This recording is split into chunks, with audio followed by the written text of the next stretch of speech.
Okay, I believe we're recording now, so over to you, Paul. Awesome. Well, thank you for that nice little introduction there. Hopefully, everyone's well caffeinated. Looking forward to today's discussion. And again, today is recorded as well as we'll have a copy of the deck that I shared today. Now, just a little bit about myself. I've been with Zoom pretty much since the middle part of the pandemic. I can't believe it's been almost 4 years now. Time has flown. But I'm very excited to be delivering today's training content specifically on Zoom Phone. So what I'll do is I'll share my screen here. And to set the stage of how I typically deliver this, there's so much content, right? And I want to make sure that there's enough for you to digest and mentally take in, but more importantly, that there's enough breaks in between whereby I can take a pause and allow for some organic Q&A. So feel free and encouraged to send any questions you have via the chat. We'll have our folks from the UCR team pay attention to anything inbound. If there's something that is, valuable that we can elevate to the group, we'll do that at the appropriate time. But just know there's a lot to cover. I'll make sure I synthesize it down into a very nice, neat package for all of you guys in order for you to be successful. Now, the way that I like to kind of set the stage and groundwork here for how I deliver the content, think of this like chapters of a book. This is probably the briefest book you'll ever read, and hopefully the easiest book you'll ever read. And it has pictures too, so no book is better without pictures. So I'm going to split it into 3 chapters. We're going to first start with the sign-in configuration on the web portal. I'll give you some nitty-gritty there as far as what is the web portal, why would you use it, how to use it, when to use it, all the nuts and bolts there to be successful. I'll take a pause, then we'll talk a little bit about the desktop client. The desktop client is going to be what you're going to be using every day for Zoom Phone, whereas the web portal, think of that more of like the engine room. It's what happens behind the scenes. It's all of your advanced setting and configuration, whereby when you set that up, when you go into the desktop client, which is the Zoom app on your computer, when you go to log in every day, start using Zoom Phone, all those settings will transfer over in real time. And then the easiest chapter is the Zoom mobile application. So that's a handful of slides, and there's a lot of feature parity as far as what you can expect with the desktop client, and then how that ties in nicely to the mobile app. And then we'll do some broad Q&A at the end. Now, first chapter here is going to be the web portal. And as I mentioned, this is kind of like what I like to call the engine room. It's not where you're going to be going to make and receive phone calls. However, it's going to be a place that I would direct you to first, basically set up your account and start going through some of the advanced configuration on the back end. We'll cover a little bit more about what those settings are and maybe some best practices and recommendations to set you on the path to success. Now, to access the web portal, I typically recommend using Google Chrome, but you can use Firefox, any web browser of choice. But I personally lean on Google Chrome. It's my favorite browser, and it plays quite nicely with our desktop application, our web application. So to access the web portal, you're going to navigate to ucr.zoom.us. That's your dedicated landing page to log into your account. And you would just log in through single sign-on using your credentials that you use every day for all the tools that UCR provides you for your account. Once you log in, you're going to see a screenshot here of what to expect. So if you're following along, you should likely see something very similar. Now, again, this is a screenshot. There's like an admin section here. Most likely all of you will not see that admin section. You'll likely only see personal from profile all the way to settings at the very top of the page. So you can disregard this bottom section here. But I'm going to make some assumptions for our training purposes today. I'm going to make assumption that phone numbers have already been ported and your phone license has already been assigned to you by UCR. If you're doing it over the shoulder with me, if you're in the web portal, you've logged in through SSO and you don't see this phone option here, it's likely because your phone license hasn't been assigned to you just yet. So if you have questions on that, when you can expect to have that phone license, I would just recommend maybe reaching out to your local IT support over at the institution. But again, leaning on that kind of assumption here that licenses have already been provisioned to you, you will see this phone button here. When you click that phone button, you're going to see what I call your quick start settings. These are a one-time setup, so you only have to do it once, and this screen here will be removed, and these little input boxes here will be bundled into specific categories in the web, which I'll cover here in just a moment. So in these quick start settings, the first steps that you'll need to complete to set up the initial configuration for your phone license is going to be setting up your country code, area code, time zone, and then setting up your PIN code to listen to voicemail by telephone. Don't worry, when I got first assigned my phone license, I put the wrong PIN code. I put in the wrong time zone. If you made a minor mistake, you hit a 9 instead of a 3 or vice versa. I'm going to show you in the later parts of this presentation where you can go to update those. So don't worry if you fat finger something by accident. I'll make sure that I close that loop for you and show you exactly where you can go to make that adjustment. Now, assuming you've completed all these 4 required fields for initial setup and configuration, you're just simply going to click this blue setup button. And every time you sign into the web portal in the future for Zoom, when you click that phone tab, you will see the new section here, which is from history all the way to settings. I won't be covering your call history, your voicemail, and then any of your ad hoc call recordings. So like your voicemail recordings, or let's say you record a call, those will be saved in the web, but you can also access those as well in the desktop client. I won't cover those here because those are better addressed in some of my later slides when we talk about the desktop client. But I do want to briefly discuss a little bit above the settings that are going to be available to you. So again, I would always recommend starting in the web portal, take a peek at your settings, and then from there, once you've configured everything to your liking, you can then go into the desktop client, which I'll cover next, to start using your phone based on the settings you configured. When you click that settings tab on the top right-hand side here, you'll see your phone number listed below. There's a few places that you can find it, but if you ever forget your phone number, if you're like me, I always write things down on index cards. But if you ever forget your phone number, just know you can access it directly from the web portal under settings and then numbers. Below that is emergency address. So this has already been configured for you, so you don't need any action. And the reason why I'm calling it out is there are some edge cases for maybe why you would make some edits to this field. So by default, you're going to have your emergency address set to basically the department that you're working out of, the building that you're working out of on campus. However, there is a secondary field here in bold called personal emergency address. And this is something that you can actually update and manage. Now, the use case for adding a personal emergency address would be, let's say you're doing some split time, some time on campus at your department in your office, or let's say the other half of the week you're working from home. Well, we want to make sure that in the event of an emergency where you need to call 911, and we need to route emergency services to your location, we need to make sure that we have the right emergency address based on where you currently are.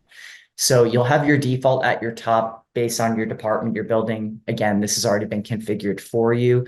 But if you're going to be working from home, I would highly encourage you to add your home address or maybe a offsite area that you're working at regularly that may not be your primary. That way, if you do call 911 for whatever emergency reason, we can route those emergency services to your exact location. Below that is outbound caller ID. So this is how you will be viewed when you make a call to someone else. You're going to show up with your name and then your telephone number and then your country. Below the outbound caller ID is actually your country and area code. These were actually part of those initial setups. So if you put in the wrong country, you put in the wrong area code, this is where you would go to make those updates after the initial configuration setup. Below that is call handling and business hours. So business hours are quite important. These are going to be true to your actual work week. So I would recommend sitting down and then clicking this edit button here. It'll open up the days of the week for you. And then you can set up your various business hours for that given week.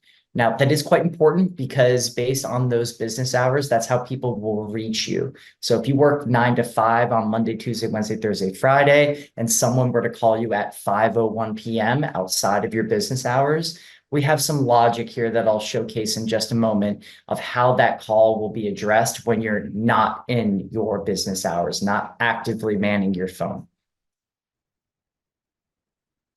Here's a little screenshot here of what that business hour setup looks like. So you can customize it based on the days of the week. And then the call handling is automatically going to be set to the Zoom application. What that basically means is when you download the Zoom application on your computer, what we call the desktop client, if you have a smartphone or any phone in general, that you can download apps from the App Store, you can download the Zoom mobile app. And anytime you receive a call, it'll be routed either to your mobile device or through the desktop client, which you'll be using every day. This is done by default, so you don't need to make any adjustments there, but briefly just calling that out as far as what Zoom applications mean as far as the call handling for the calls you receive.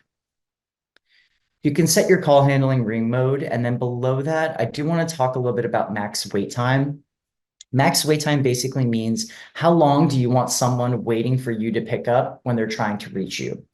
It is defaulted to 30 seconds, so they'll be waiting for 30 seconds on the line until you pick up. Or if you have 30 seconds and then a next call to action to leave a voicemail, you can set up some of that logic there, and I'll cover that in a moment. But you can set that to any duration you want. So if you want like 15 seconds, you could set 15 seconds. If you want to do a minute, you can set it to a minute, but it'll just default to 30 seconds there. Once you set the max wait time, the next action is how do you want calls to be addressed when that max wait time has been reached? So we're currently setting this to 30 seconds. If someone were to wait for 30 seconds, when that max wait time has been reached, what action do you want to have taken place when that max wait time has been achieved? So for me, I forward to voicemail. So I would select forward to voicemail, and this is going to give you the ability to set up some of your custom voicemail options, your custom greeting, and give you the ability to have someone leave a message for you when that max wait time has been reached. Below is closed hours. So these work opposite of your business hours. So think of like the weekend, days that you're not going to be actively online. And you could also set those based on the days of the week. And then also some logic there as far as like your max wait time and what you want to have happen. Maybe in the event that someone calls you on Sunday when you're not online, you could forward them to voicemail.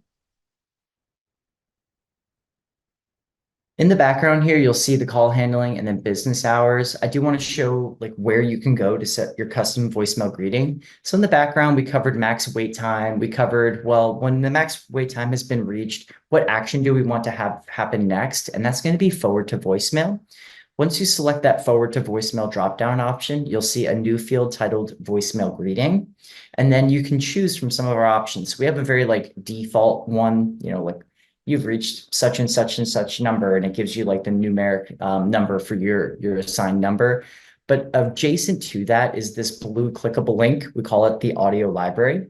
When you click that blue audio link, it's going to give you the ability to set a custom voicemail greeting. You would then click add audio. And when you click add audio, you're going to have 3 different options to set a custom voicemail greeting. The first is going to be text to speech. So you can put in the audio name, you could put in the voice, American English, you can select the gender, and then you could type the message that you want that voice to repeat when someone reaches your voicemail. If you have, let's say, an audio file of a pre-recorded voicemail that you want to upload directly into the web portal for your voicemail greeting, we have a little upload option here under record by computer. And then, upload here, and then record by computer is actually where you can actually record yourself. So I misspoke there. Upload would be uploading the audio file from your computer, whereas record by computer, that would be a custom voicemail greeting that you can set where you can record yourself for a given period of time. Hello, you've reached Paul Race. I'm not available right now. Please leave your name, number, and a brief message. You can then listen back to that audio recorded file. And if you like the way that you sound, you can click add, and then it will save in real time. Apologies there for the misspeak there. Now, as we continue to scroll down the page now, and just to give you an idea of like, how did we get to like the holiday list and call handling? If you guys are familiar with like Google Docs or Google Drive, where it gives you like a linear overview of all the pages and folders that you've opened, we provide that same type of format here. So we're still in the phone tab. We clicked that settings tab, which was the fourth tab on the right. And then all I did was I just scrolled down the page. So scrolling down the page under settings, about 2/3 of the way through, you're going to see your holiday list and call handling. This is where you can add various holidays, whether that is that amazing trip to Hawaii that you've been planning for a year, many academic specific holidays like graduation, commencement, alumni gatherings, department specific holidays that you may not be online, or any other specific holidays that you would like to add for offline hours. Continuing to scroll down the page more closely to the bottom, I'd say almost at the very, very bottom, you're going to see the last pieces here, which is delegation and assistant. So this would be an important topic for any of you that may be doing any line delegation work or executive assistant work where you're going to need access to someone else's line to make calls or receive calls or pick up calls on their behalf. So for example, here, if let's say I was going to be an executive assistant for Joe or Romina, I would need access to their phone line so I can actually pick up and handle calls on their behalf as well as call on their behalf. To do that, you would simply click the user dropdown under assign delegation privileges. You'll then go into this text field and you can enter in their name, email, or extension. Works just like a Google search. So if I didn't know how to spell Romina's last name as an example, I could just type in Romina and then it's going to pull from our directory here of all your contacts within UCR. And you can select Romina from that dropdown and then you'll send an invite there outbound. But before getting to the send invite, it'll populate a quick little screen for you just to confirm what type of delegation privileges you want to give to that user. So in this example, we selected Sean, and I want to give Sean the ability to place calls on my behalf, answer calls on my behalf, or pick up hold calls on my behalf. Once you've assigned those privileges, checked off the boxes that you want, you can select one or all of them. It just depends on what type of access you want to give. It'll sync over to that user's account in real time. And then I'll show you later what that delegation looks like for outbound calling and toggling between your line and any shared lines you may have access to. Secondary note here is you can add multiple users. I can't remember what the max limit is. I want to say it's definitely in the 2-digit number. So whether it's like 10 or 20, I can't remember. Off the top of my head, I'll have to take a peek at our knowledge base article, but you can add multiple delegation privileges to multiple users. Also, you'll have the ability there to assign those based on various needs that person may have as far as what permissions you would like to grant them. And if you need to delete any delegations, there's a couple ways to accomplish this. You could delete the delegation as a whole, which means everybody will lose delegation access in bulk, or you could just simply click the little X button here next to the user, and that'll remove the delegation privilege in real time. Now, I did provide this slide here as far as like the accept a request. This is a little bit outdated. We've actually made some enhancements over time, but just in case you see it, I want to make sure you're aware of what this is. So because I provide line delegation access to another person, in this case, Tyler, when Tyler goes into his web portal, since I've already given him delegation privileges, Tyler may see a little pop-up on the very bottom right-hand side with a delegation request, just a little notification letting Tyler know that I've granted him privileges to use my line, pick up calls, hold calls. That way there's some awareness there for the secondary user. Continuing to scroll down the page and kind of expanding a bit on line delegation is if you're going to have, let's say, again, using the example of going on a trip to Hawaii for a vacation, and you want someone to keep an eye on, let's say, your voicemail inbox while you're away, because you're going to be on an island with no cell service, and maybe you don't even bring your phone in general. That is a separate setting and separate privilege that you would need to grant someone. So although someone may have delegation privileges to pick up calls on your behalf, make calls on your behalf, there is a separate privileged setting that you would need to give someone to check your voicemail inbox. That's going to be under the others section under voicemail. And then you'll click the add button here. And again, it works just like a Google search their name within the directory, find the appropriate person, and then you'll be able to add them directly to your voicemail access. Something to note is that if you are using, let's say, a PIN code to access your voicemail inbox, even though you've granted, let's say, Jacob here the ability to check your voicemail, Jacob would also need to know what your PIN code is in order to check your voicemail. So you could just show here, and these asterisks will then show the actual PIN code, and you can send that over to Jacob while you're going on vacation. Last big call out here as far as the web portal settings is blocked list. So we've made some really meaningful enhancements to our block list. What the block list basically provides you is the ability when you receive a spam call, and we do a really good job of really blocking those, but nefarious actors are always creative and they find various means to basically contact you. We do iterations every month to make sure that we're blocking those numbers at scale, but we do rely heavily on our end users to flag those calls as spam, and more importantly, take some action to block them. Now, you can block a number, and I'll show you how to do that in my next couple of slides, but as you block a telephone number, either for spam or for other reasons is basically a category catch-all, so anything other than spam, that blocked phone number will move into the web portal, and you can manage those directly via the blocked list here. You could view or edit all the numbers that you have personally blocked for either spam or other reasons, that catch-all. But if you want to take it one step further, where you want to block every telephone caller without a caller ID, you can actually toggle this setting below from the left to the right. And then any future phone calls that you receive, if it doesn't have a caller ID specifically from UC Riverside, that call will basically not go through. It'll just basically be a dead line. So no action will be taken for that person trying to reach you. It'll just be a deadline overall. You do have the ability to customize your hold music here. Again, very similar to the custom voicemail greeting. We have a very default version of it, but you can also scan our audio library if you want maybe something more customizable based on your personality or anything in between. I will take a pause there. Okay, but just to recap, the web portal is not where you're going to be going to make and receive phone calls. The web portal, think of it like the engine room. It's what happens behind the scenes and would be the first step that I would recommend completing to set up all of the advanced configuration for your Zoom phone experience.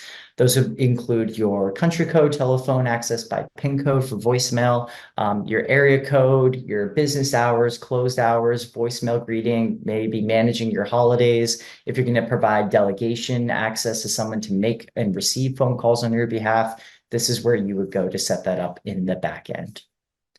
The next chapter is going to be the desktop client. However, I'm going to take a quick pause here and see if any questions have come in. So Happy Joe, anything in the chat or Q&A here that we want to elevate? Anything that I can help clarify here before moving to the desktop client?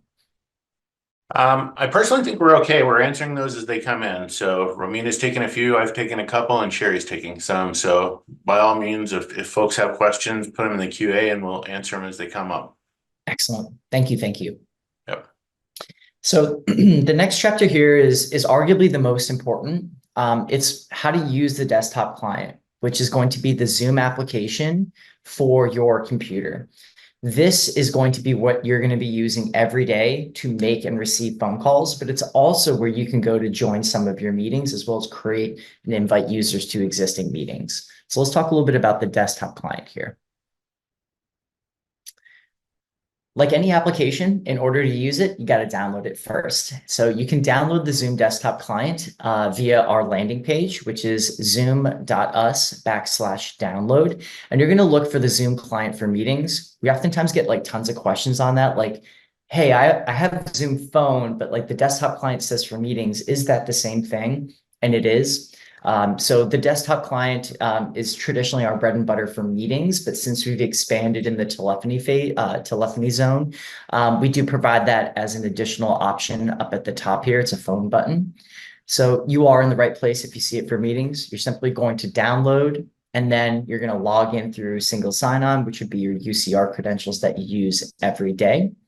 And to use the Zoom phone license that's been provisioned to you, you just have to make sure that you're logged into the desktop client, because ultimately, if you're not logged in, you're theoretically not going to receive phone calls. So create a habit, log into your everyday, tools, your email, all the applications you use. And then I would recommend, at the start of the day after your first cup of coffee, logging into the desktop client to start using Zoom Phone. Now, this is the homepage on the desktop client, which is screenshot on the right-hand side. We're currently on the Home tab. So the Home tab provides you some quick links here. So I'll just cover those briefly, and then we'll start tying those into Zoom Phone and some settings for you. We have this new meeting button. Think of that as an ad hoc instant meeting. It's something that may have popped up organically, something that has not been scheduled in advance. So if you need to jump into a quick meeting and pull some folks in to talk about something urgent or otherwise, you can click this new meeting here and it'll pop up a instant meeting for you. And you can begin adding people to that meeting. If you need to join, let's say, a meeting already in session that maybe you had not been invited to, as long as you have the meeting ID provided by the host or another participant, you can actually use the join button, copy and paste that meeting ID into the search field, and then you can proxy into that meeting, and then the host will let you in via the waiting room. The schedule button here allows you to schedule meetings into the future. So if you want to schedule an event for, let's say, Friday, you could do that quite easily here via the desktop client via the schedule button, and then set up all the settings you want for that meeting, and then invite users to that scheduled event.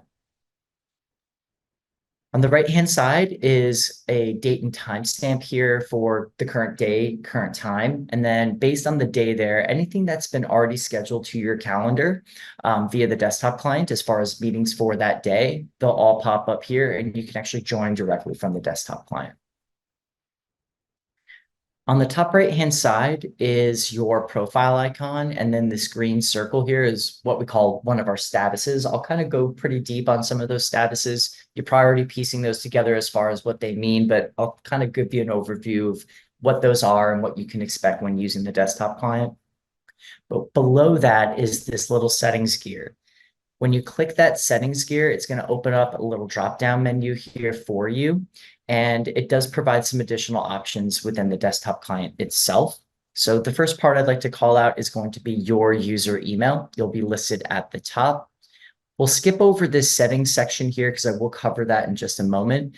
But here are 3 different statuses that you may encounter when using the desktop client, whether that's for phone or whether that's for meetings. Green means go, green means you're available. So if you see someone with a circle above their profile icon in green, that means they're online, they've logged into the desktop client, and they're currently available for a meeting and or phone call. If you see this little gray clock here, that means they're away. What that basically entails is they're logged into the desktop client. However, maybe they've stepped away from their computer for a few minutes.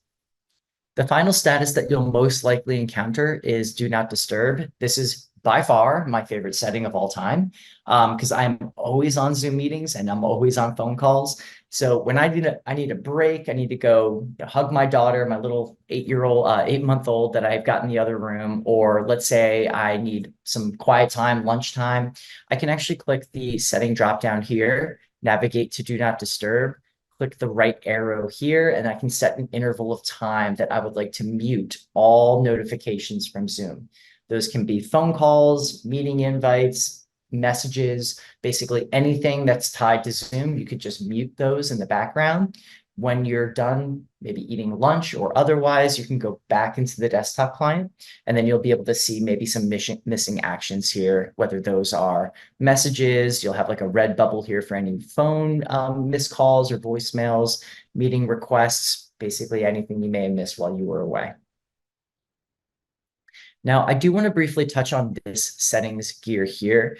These work in parallel, but also they are very different than the web settings that we just covered. Now, again, the web portal is the engine room. It's like your deep settings for your account. Whereas these settings gears here, these are just unique for the desktop client. So I'll cover those here just so you're aware. When I click that settings gear, it's going to open up general all the way down to accessibility. You can check your video here. You could even make some adjustments on like if you've got like a webcam hookup, you could set that up and just double check how you look. You can check your appearance. We have like different types of fading now and backgrounds that you can use. But an area I want to call out that ties directly to Zoom Phone is going to be audio. So the worst thing that can happen is you get set up and you've got phone calls and no one can hear you. You can't communicate with anybody. First way I would troubleshoot that is go into the desktop client, click that settings gear that was below your profile icon, navigate to audio, and just double check your speaker and microphone. You can test those by clicking the test speaker option as well as test mic option, and you should see these output and input levels moving accordingly. If they're not moving, that means obviously something is not configured correctly. The first way that I would troubleshoot that is double check where your speaker and microphone are confirmed for. So for me, I use my MacBook Pro. I default that as my local speaker as well as my local microphone on my computer. I can select that from the dropdown, but if you have like an external speaker, an external microphone, you would need to configure that up, and there's some steps that you can accomplish when clicking the dropdown. Below the speaker and microphone areas is this automatically adjust microphone volume. I'm pretty lazy. If you ask my wife, I'm like, maybe not the most motivated person, specifically on a Saturday or Sunday morning. But this is an area where if I have a way to automate something, I'm going to do it. So this is a setting that I would definitely encourage you checking, which is automatically adjust microphone volume. What that'll basically do is it'll read maybe the way that you're speaking and your volume level. And in the desktop client, when you're in a meeting and or phone call, it'll automatically adjust for you. You don't have to turn it higher or lower or take any manual action. Similar to that, as far as like automating things that way you don't have to think, you can just do the things that you need to do every day, is suppression of background noise. So a use case for this would be, let's say you work in a busy office environment, maybe you work next to 2 or 3 other folks within a room, or let's say you work from home and you got a barking dog and the Amazon delivery person coming at odd hours of the day. What you could do is you could set this to auto, and anytime you're in a noisy environment, Zoom will automatically suppress the background noise for you, such that if there is any pots and pans, doors knocking, or otherwise, it'll automatically suppress that in the background for you, such that when you're in a phone call or a meeting, you're coming in crystal clear to the people you're speaking with. Next is the phone button here. And again, if you're following along with me within the desktop client, if you don't see that phone tab here under settings, that means, again, your phone license may not have yet been provisioned to you. Just hold tight. I assume that'll be provisioned shortly. But again, making the assumption that everything's already been assigned, you will see this phone button here. Again, circling back on like your telephone number, if you ever forget it, you could always check the web portal under settings. You could also check it directly within the desktop client. And when you click phone, you'll have your direct number at the top. This would be your telephone number. Below that is your default for calls. This again defaults to the Zoom application, whether that be the Zoom mobile app on your phone, which we'll cover shortly, or what I'm showing you currently here, which is the desktop application, which is the Zoom app on your computer. Always make sure that that is set to Zoom.us for applications. I've had some users change that to like FaceTime by accident, and they were unable to make and receive phone calls. So it'll default there for you, but if you make an adjustment and you're unable to make and receive calls, that would probably be one of the first places I would go to check. A setting I truly, truly wish, and I've been petitioning for like over a year and a half now, that was defaulted on, which isn't, is hide incoming calls while in a meeting. For me, on a good day, I'm in like 8 meetings. On a really busy day like today, I'm in close to like a dozen. So the worst thing that can happen for me, for example, I'm in this training session, is I'm delivering a high level training deck with oodles of people on the meeting or webinar. And then I have a phone call that comes in and it populates right in front of me as I'm delivering content.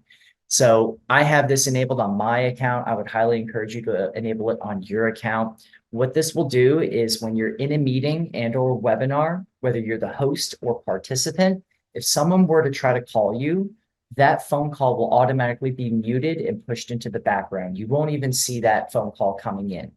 Based on your web settings of max wait time and whether or not you set a forward to voicemail at the end of that max wait time, the user will then be prompted to leave a voicemail. When you're done with your meeting, whether as a host or participant, you'll be able to go into the desktop client and access that missed call and then listen to the voicemail that you received. So really important feature that I wish was enabled, but definitely want to call that out as a best practice. Last area here I want to call out is report problem. So if you're ever having an issue with Zoom Phone, whether it's maybe spam calls repeatedly, or maybe just something is not working the way that you're expecting to work, and it feels like maybe there's a glitch or a bug, I would highly encourage you to go into the settings section of the desktop client, that gear below the profile icon, go to phone, and then click the report problem. What this will do is it automatically sends a record to our engineering team. More importantly, when you guys submit tickets through your internal ticketing system and your admins submit those to ours on your behalf, one of the first things that our technical agents will ask for is a problem report. That'll give them deeper insights into the call that happened, the issue, the user, and they can start troubleshooting that on the background.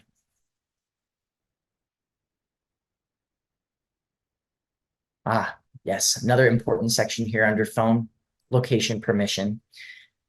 Location permission is very similar to what we covered in the web portal when we were talking about emergency address locations. So again, you don't have to take any action as far as the emergency address that's defaulted to you. That's going to be department specific based on where you're working on campus. However, based on your personal emergency address, those that may be splitting time at the office as well as splitting time at home, you can enable location permission. And what this will do is if you go to, let's say, a coffee shop that's not your default emergency address or your home address, when you log into the Zoom desktop client, the Zoom desktop client will notice that you're at a different location. And it'll prompt you to say, do you want to add this coffee shop as a new location in the event you need to make an emergency phone call? That would definitely be something I would recommend. I use location permission if I go to a coffee shop. When I go visit family in New Jersey, those aren't my default emergency locations. So I'll add those as location permission settings, whereby when I'm at that new location using the Wi-Fi, the Zoom desktop client will prompt me to ask me if I would like to add that as an emergency location, which I always elect to do. Just God forbid I need to call 911, such that emergency services will be routed to your exact location. All right, so let's talk about more of the phone specific workflows that you can expect on your day-to-days. And again, remember, you have to be logged into the desktop client in order to make and receive phone calls.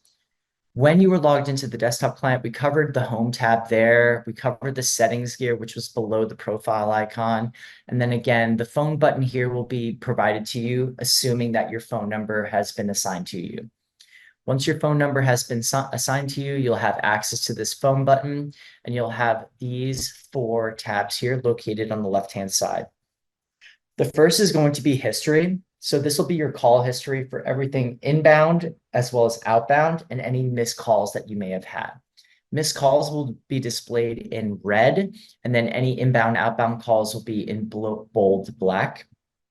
When you hover your cursor over a historic phone number, missed call, or even an incoming, outgoing, you can have some additional options for you. You can call that user back, but if you click this 3-dot ellipses here, it gives you some additional options for that user.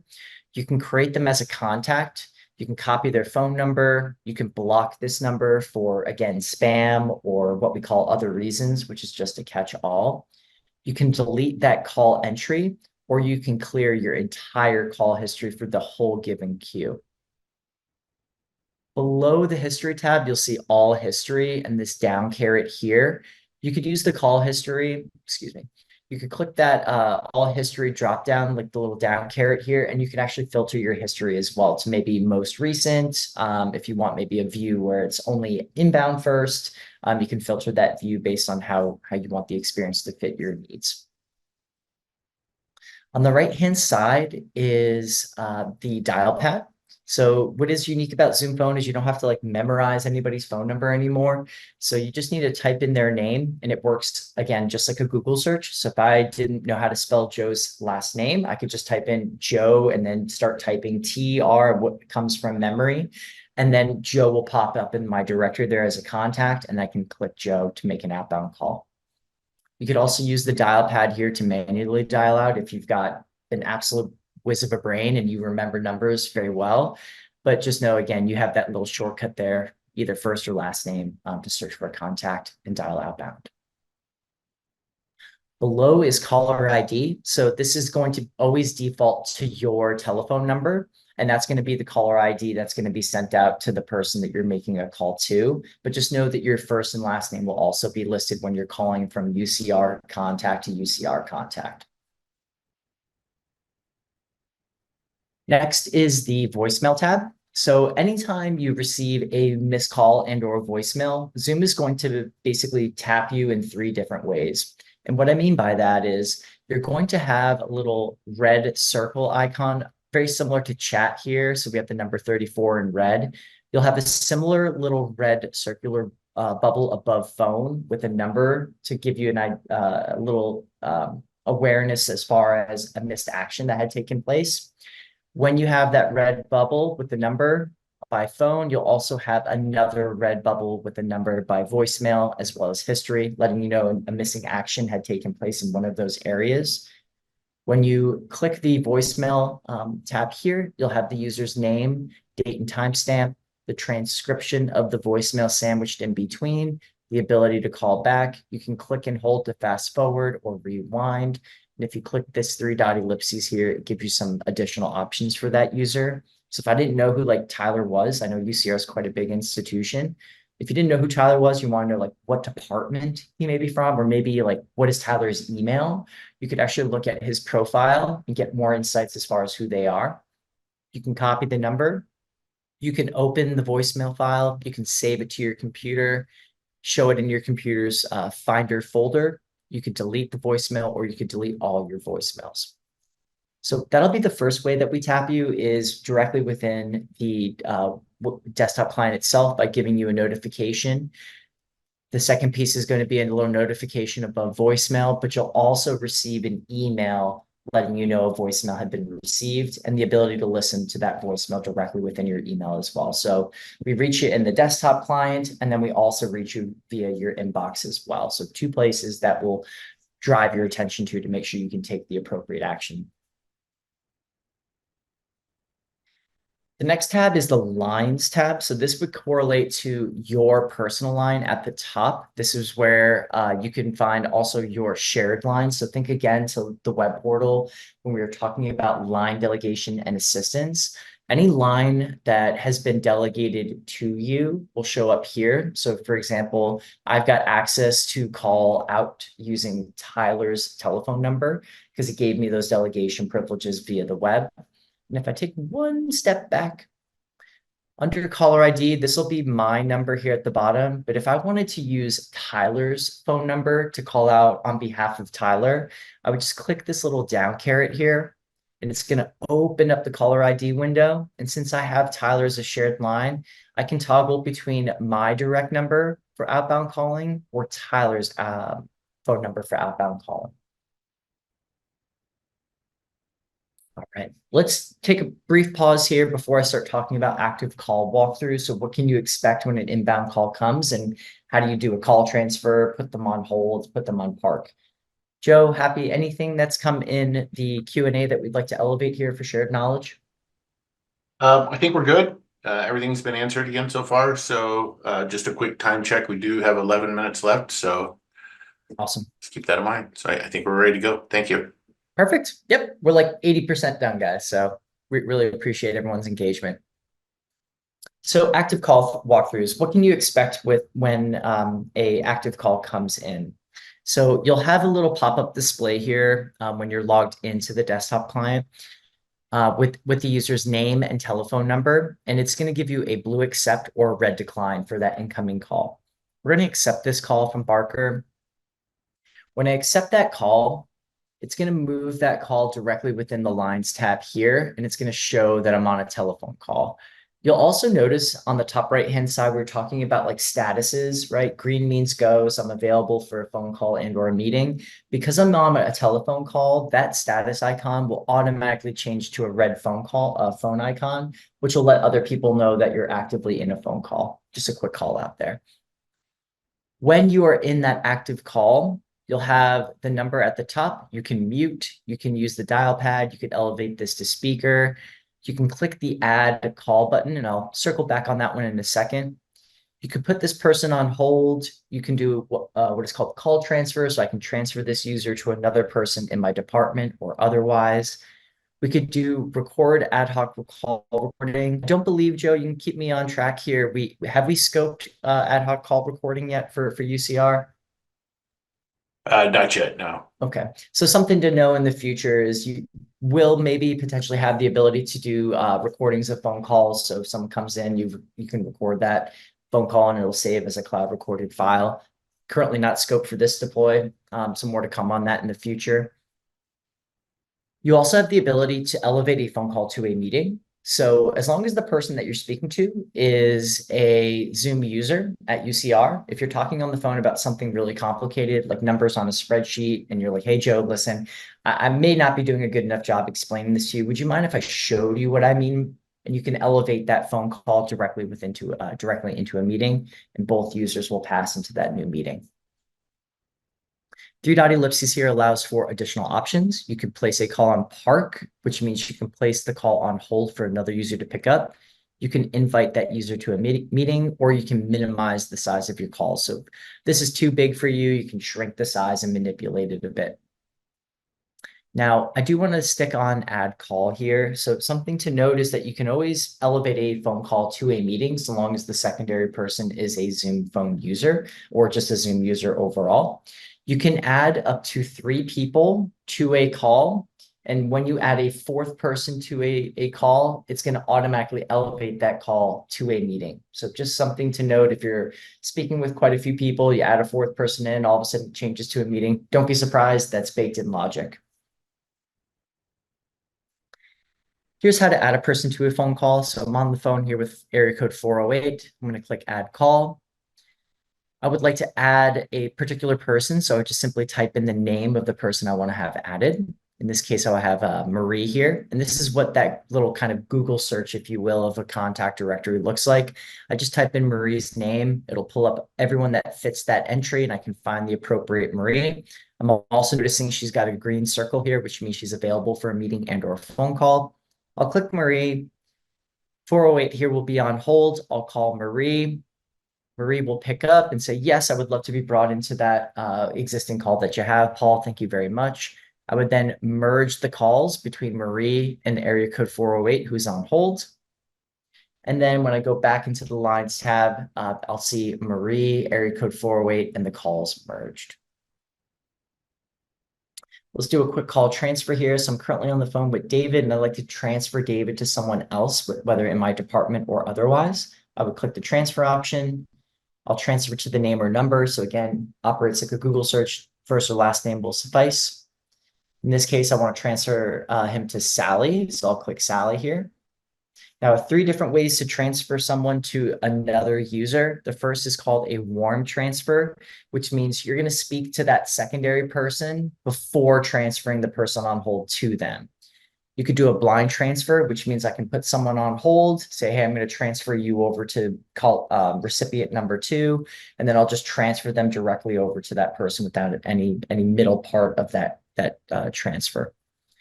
The last part is if I know maybe the other person is out of office, not online, I could immediately just transfer that person to that secondary person's voicemail.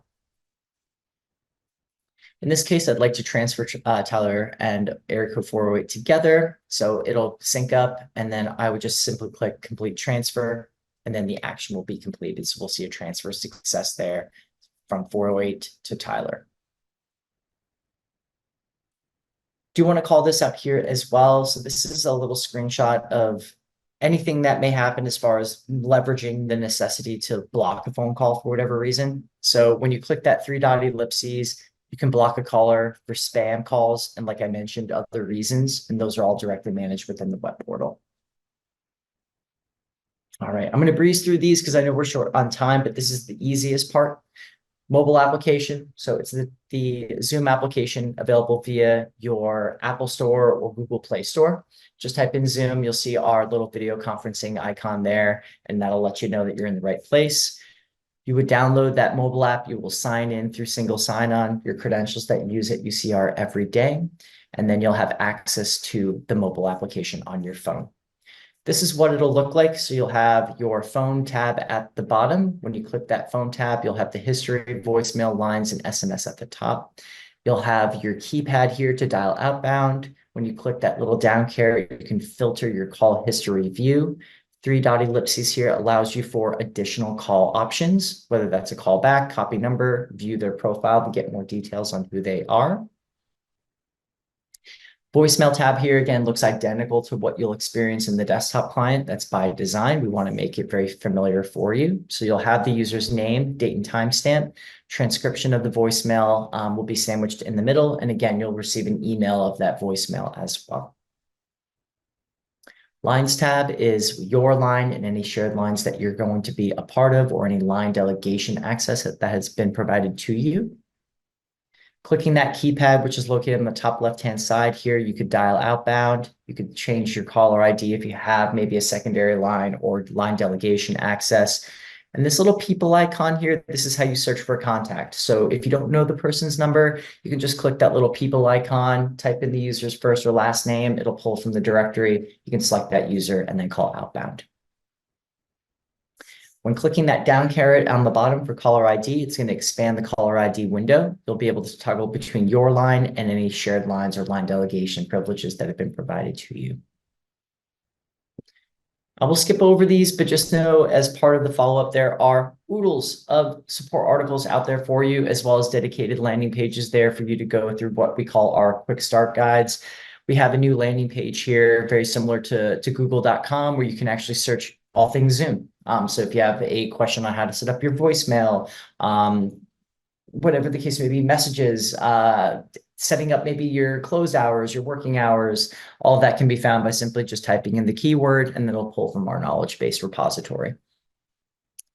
If you want to become a subject matter expert in Zoom, we also have a learning center. So if you want to brush up on maybe Zoom Phone or meetings or any other product that you may use in your day-to-days, those are all free. And they also come with dedicated learning modules that you can do on your free time.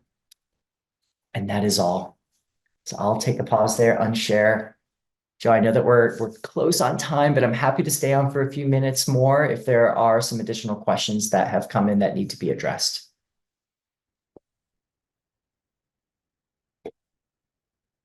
I have one question that I didn't know. The question was, how do we get back to the setup page if we decided to choose their PIN, etc.? Once he goes back to the phone, it doesn't go to the setup page anymore. I would need to see it. Okay. Yeah, if you're in the web, and I'm assuming you're in the users in the web, and they're trying to set up like via the settings tab. Am I tracking there?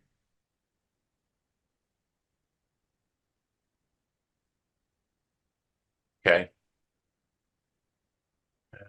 The main portal. Yeah, so what are we looking to find? The setup for what type of feature?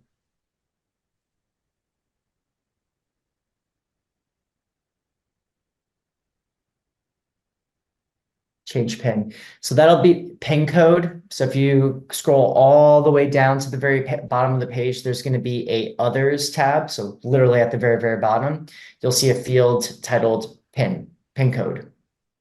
And I think it's either above the others or maybe directly below the other section.